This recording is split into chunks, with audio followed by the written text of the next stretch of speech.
Bueno, buenas tardes. Ya un poco retrasada, bastante, porque el evento, pues correspondía a las 5 de la tarde, pero pues entre las distracciones propias de estos periodos vacacionales y pues papeles viejos hicieron que me olvidara un poco de esto, pero bueno, aquí estoy.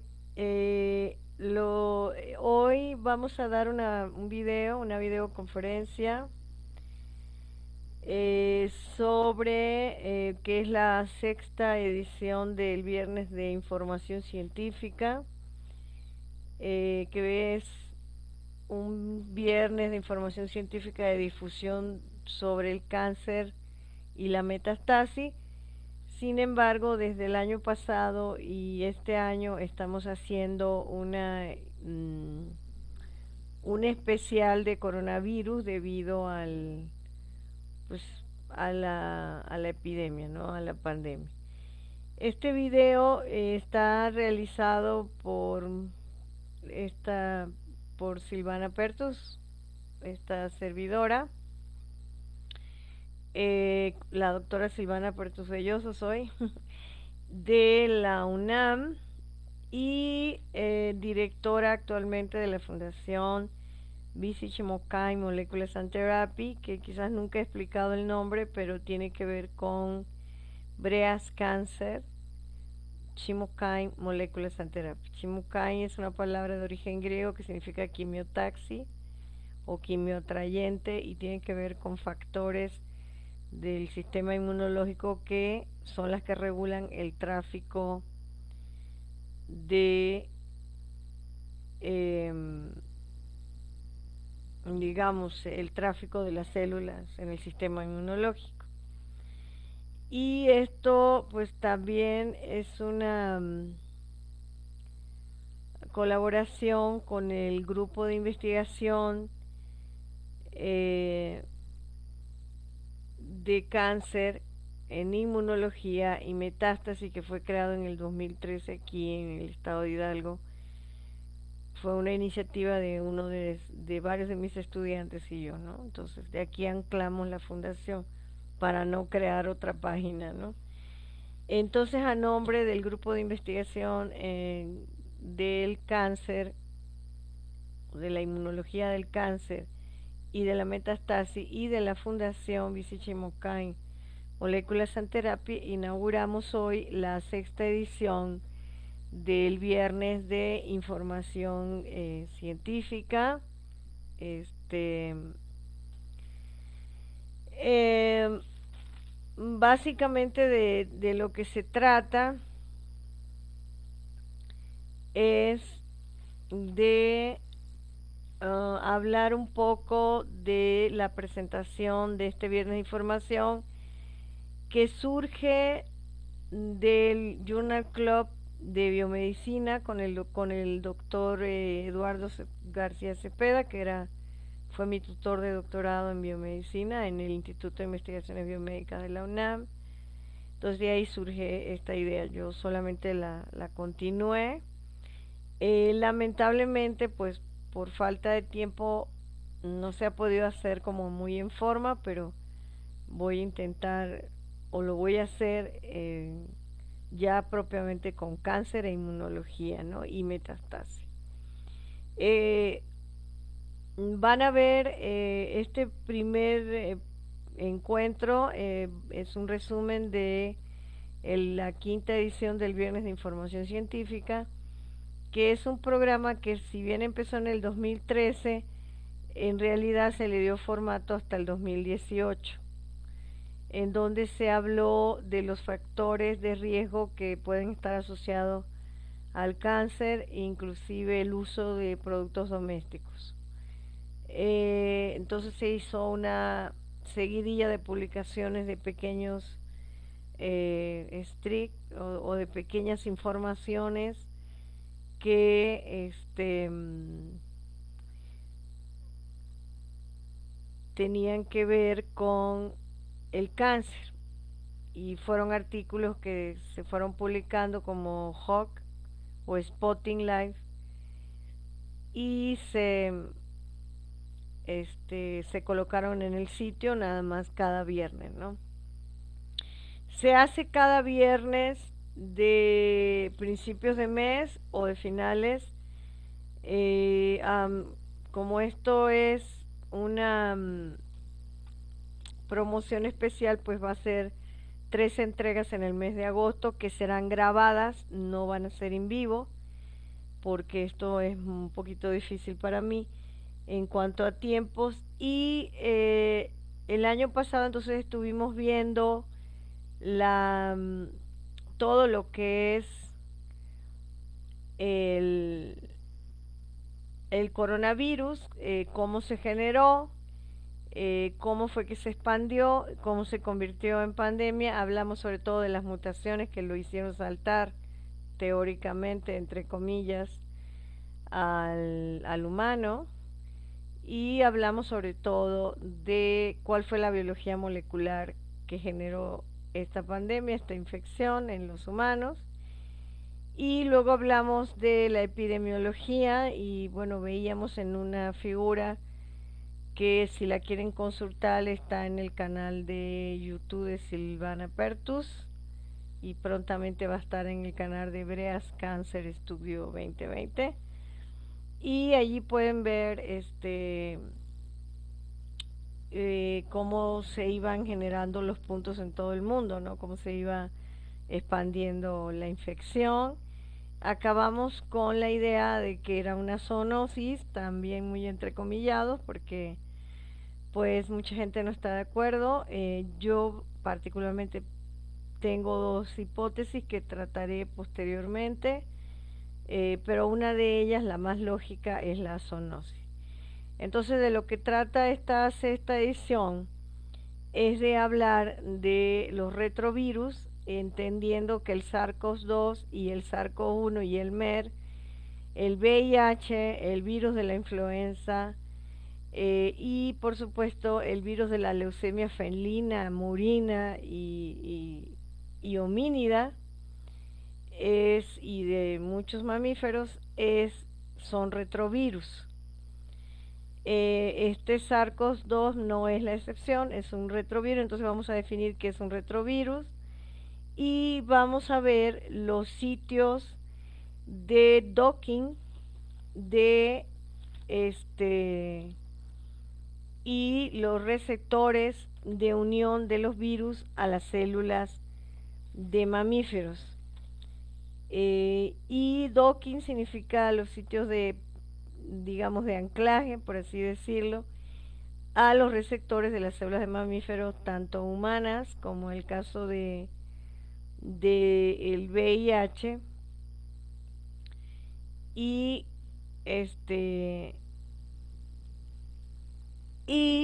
los ejemplos, los modelos más interesantes para mi criterio son el VIH, que es un ejemplo que vamos a manejar para definir un retrovirus y los sitios de docking y los receptores que utiliza para entrar en las células humanas y iniciar un proceso infeccioso.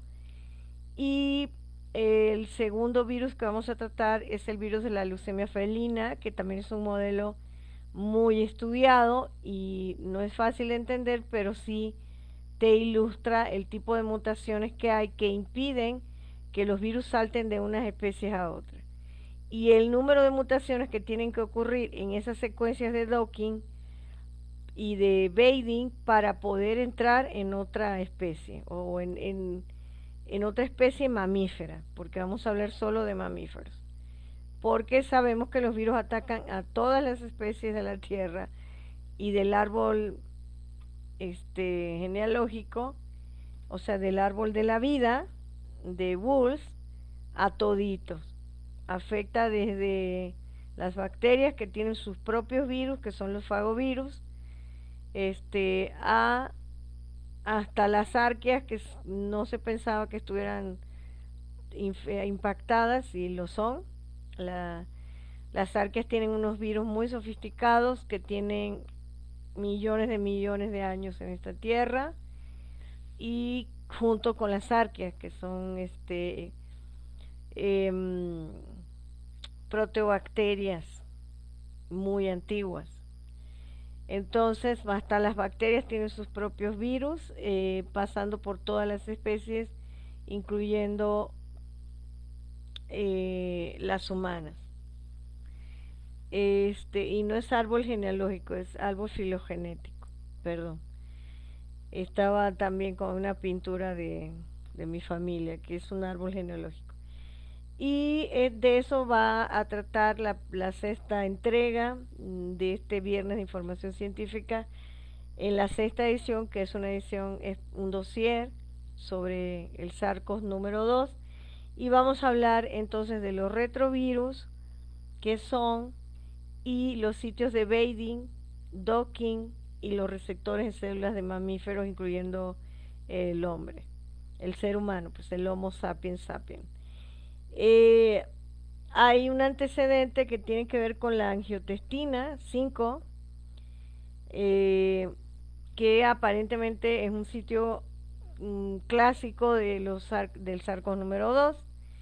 Esto es de acuerdo a los coreanos, a los centros de investigación coreanos.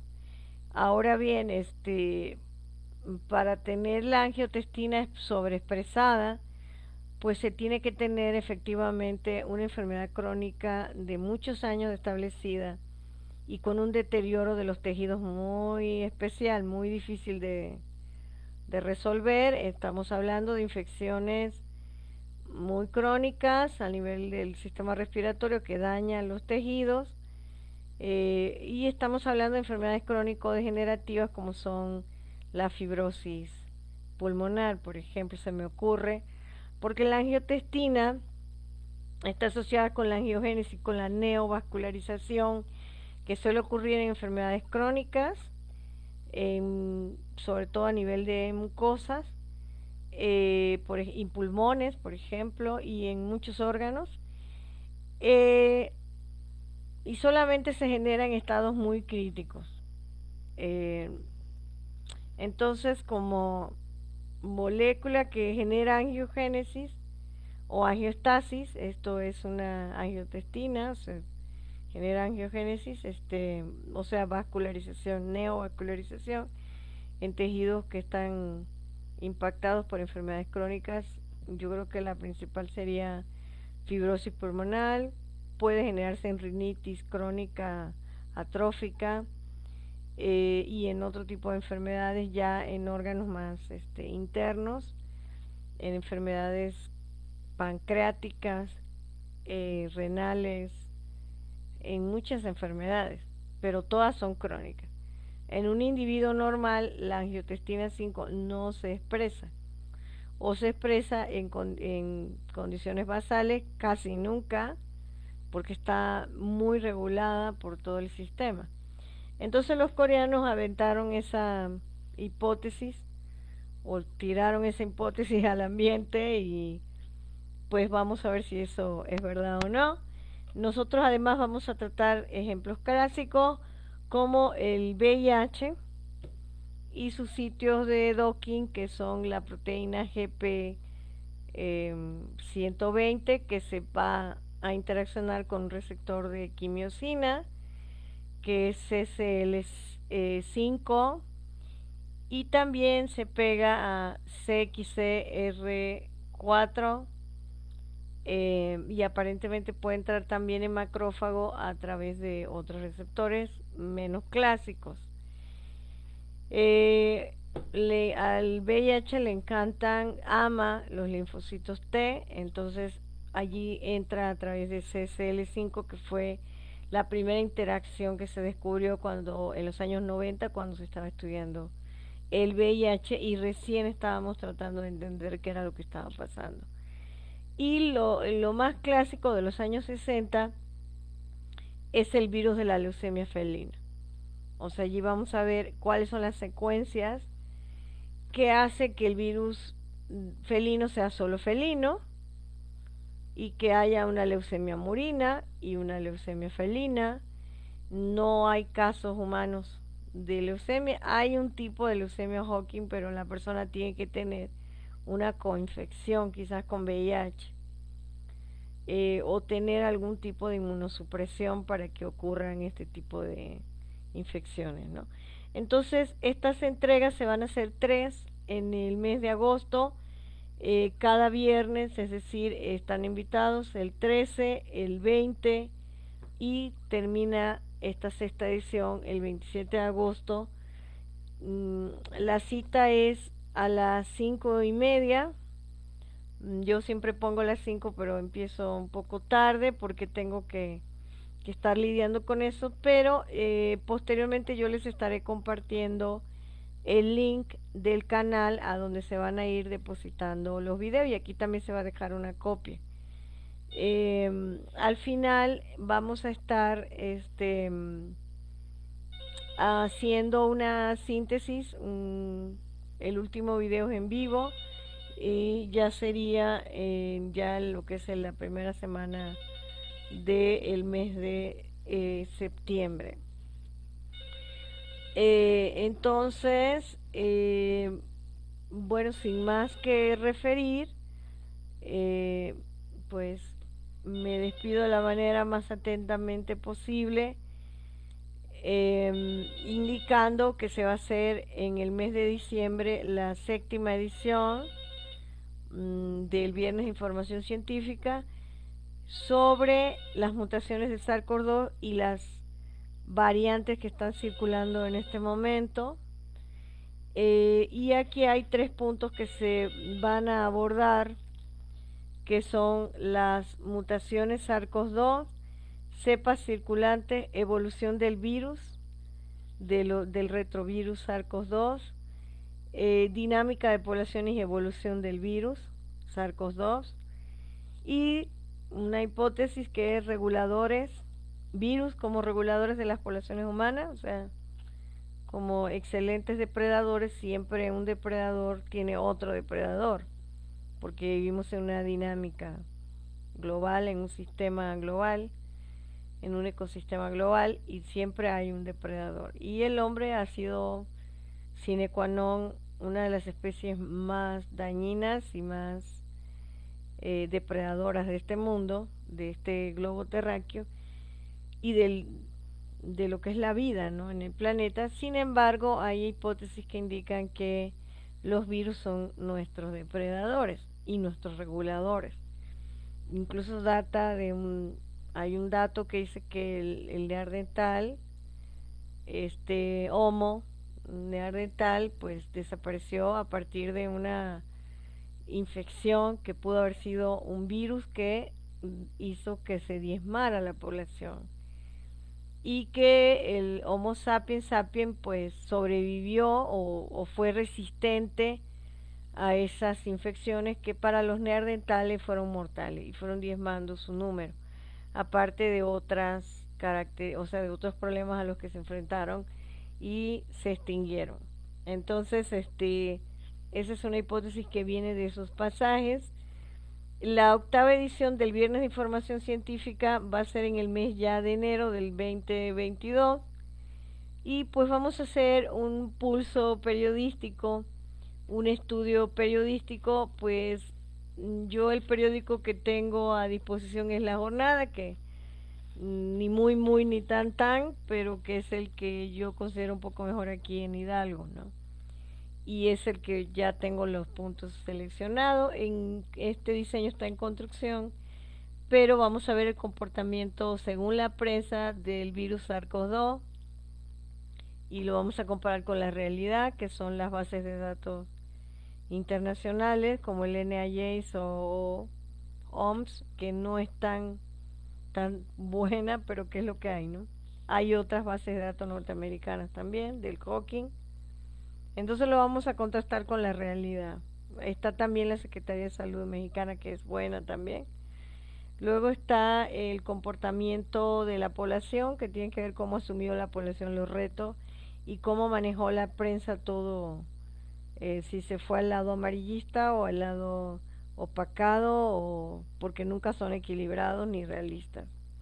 Entonces esa parte la vamos a ver, ¿no? Cómo tomó la población pues todas las medidas que se fueron tomando, pues algunas irreales, otras más o menos, o sea, el uso del tapaboca, por ejemplo, es contradictorio porque genera otros problemas de salud, estrés entre ellos, pero además yo anoche estaba pensando cuando estaba haciendo el esquema de este video, el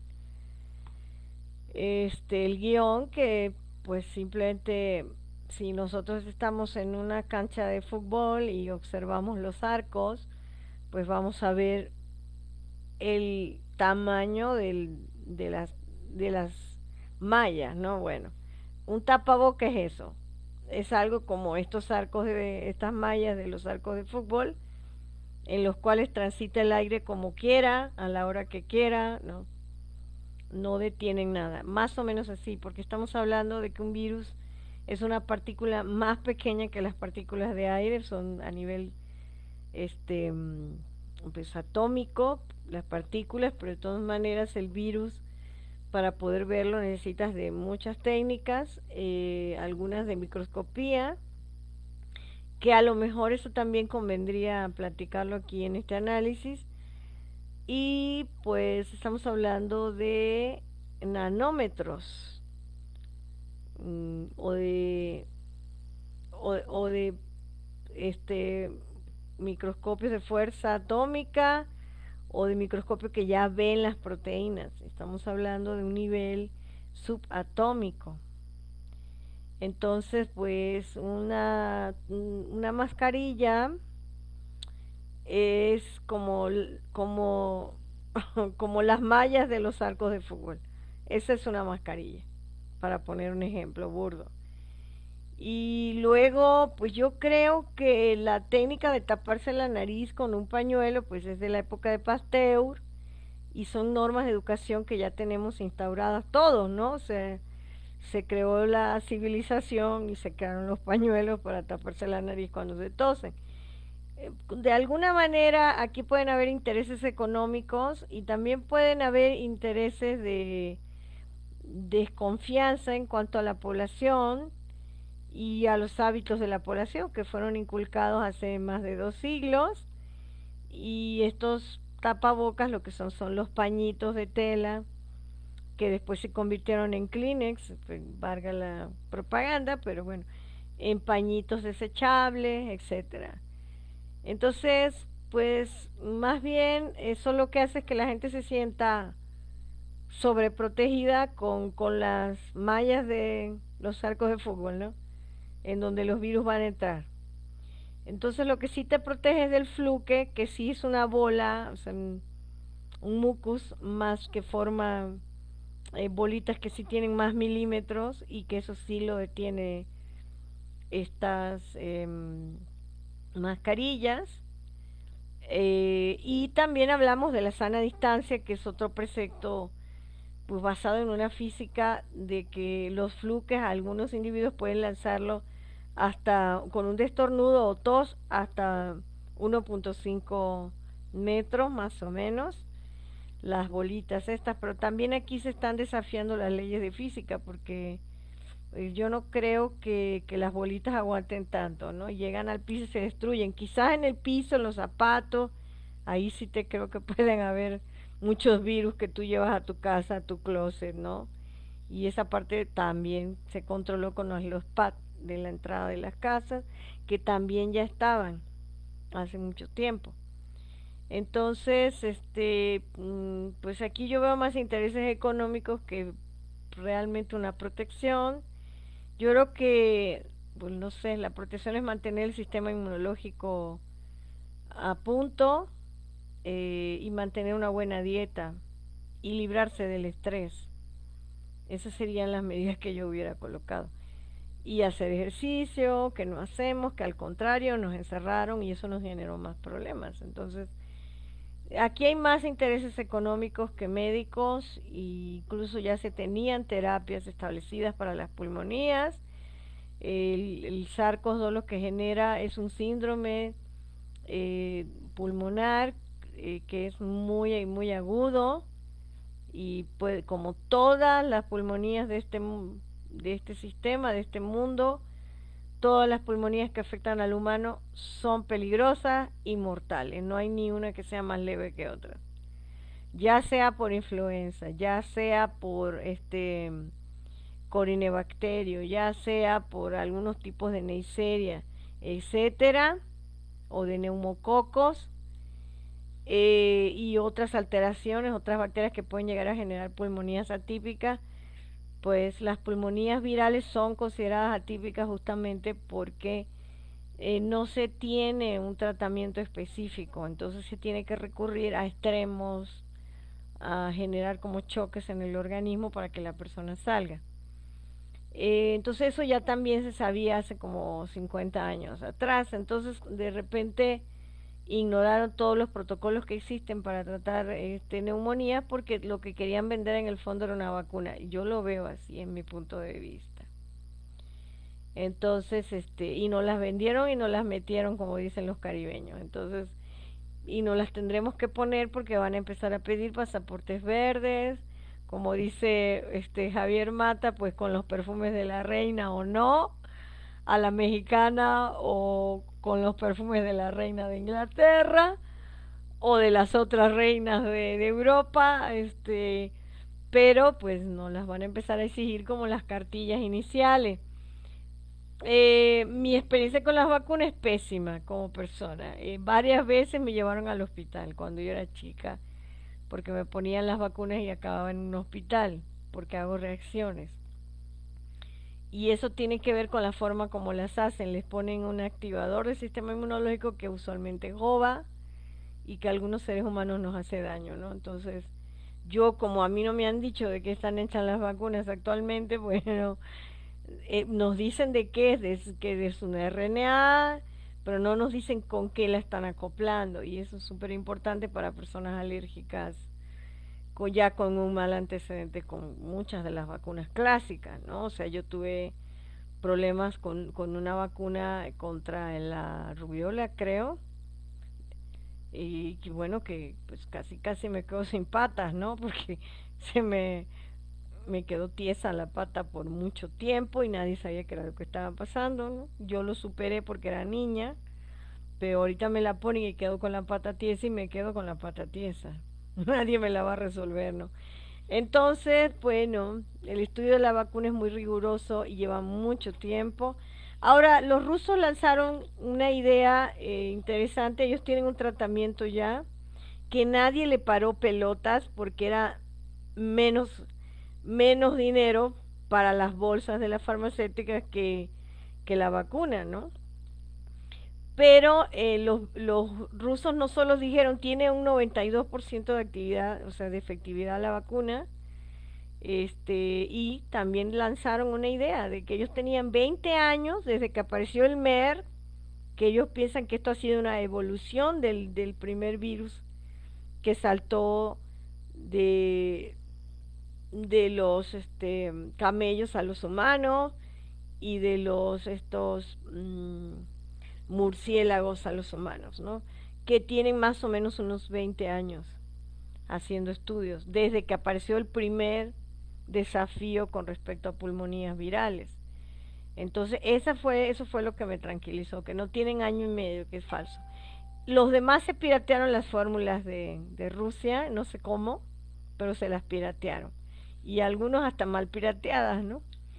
Algunos anuncios de la prensa, que es lo que vamos a ver aquí, anuncian que hay como un proceso como de que a la gente le da una trombosis. Pero ahí hay que ver a qué tipo de gente le está dando y nos volvemos a los antecedentes particulares que no están siendo contemplados. Entonces hay gente que mejor se le hacen los análisis y no es así tan a la ligera masivamente. Hay personas, me incluyo, que sí vamos a tener que ser analizadas para que nos pinchen con esa vaina, ¿no? No vayamos a quedar con las patas chuecas. O que nos vaya a dar un infarto, como le ha dado a varios, ¿no? Que hay noticias. Hace un mes que salió alguien que le habían puesto una vacuna de 36 años el hombre y a los 3 días se murió por efectos de la vacuna. Entonces, esos son casos muy extraños. El común de los seres humanos no responde así, pero hay que ver qué tan común es que pasen estos cuadros, ¿no? Y ver de qué ser humano se trató, qué tipo de problemas tenía. A lo mejor tenía problemas inmunológicos, supresión, coinfecciones, no sabemos. Entonces la prensa tiende a no decir toda la verdad, por lo tanto todos son mentiras. Y luego vamos a hablar de un tema muy álgido que surgió en Latinoamérica con este tratado de mi querido Andrés López Obrador y de mi querido Ebrard, que crearon este COVAX y empezaron a ver que uno de los problemas principales era que, coño, ¿por qué no nos prestan la patente para nosotros generar las vacunas? México tiene esa capacidad, Argentina tiene esa capacidad, Brasil tiene esa capacidad y poder surtirnos a nivel del continente. Entonces vamos a hablar de las patentes y de los otros retos que se vieron. No, hasta Biden hizo un pronunciamiento de que por favor liberaran para también ellos generar en laboratorios más chicos las vacunas. Y ahí hay varios chismes, ¿no? Algunos los diremos, algunos yo no los tomé a cuenta. Y luego está la efectividad de las vacunas, exactamente. Yo creo que ya para cuando se dé esto, que ya es en enero del año que viene, ya debemos tener cuántos muertos hubo por las vacunas, cuántos se curaron, a cuántos les dio una reinfección, y esa parte va a ser muy interesante para medir la efectividad real de la vacuna. Entonces, bueno, hasta aquí es mi intervención y los espero el 13 de agosto a las 5:30 de la tarde, en donde vamos a ver entonces la primera entrega, que es sobre los retrovirus y cuáles son sus sitios de bedding en mamíferos, en células de mamíferos. Y posteriormente vamos a hablar de ejemplos clásicos como es el VIH, el virus de la leucemia felina y murina y de otras especies. Y después vamos a abordar en la última entrega el tema de la angiotensina 5 y otros sitios de bedding del SARS-CoV-2. Más o menos así va a ser la distribución. Los videos se van a postear en el canal de YouTube que se llama Breast Cancer Studio 2020, en mi canal que es Silvana Pertus y o Ester es Espertus Ester, y aquí en este punto de comunicación que es la página el grupo de investigación del cáncer, de inmunología del cáncer y de la metastasis, y de la Fundación Vici-Chemokai Molecular and Therapy. También serán colocados en los sitios de Twitter de Biomarcadores Mexicanos y por supuesto en el Twitter de la Fundación y mi Twitter personal, que posteriormente estaré posteando cuáles son los sitios. Al final del mes se dará un pequeño resumen en vivo de todo lo visto, que esto estaría el día 27 de agosto. Entonces, pues muchísimas gracias por la atención y nos estamos viendo posteriormente. Y bueno, muchísimas gracias y buenas tardes. Hasta el próximo viernes de investigación científica.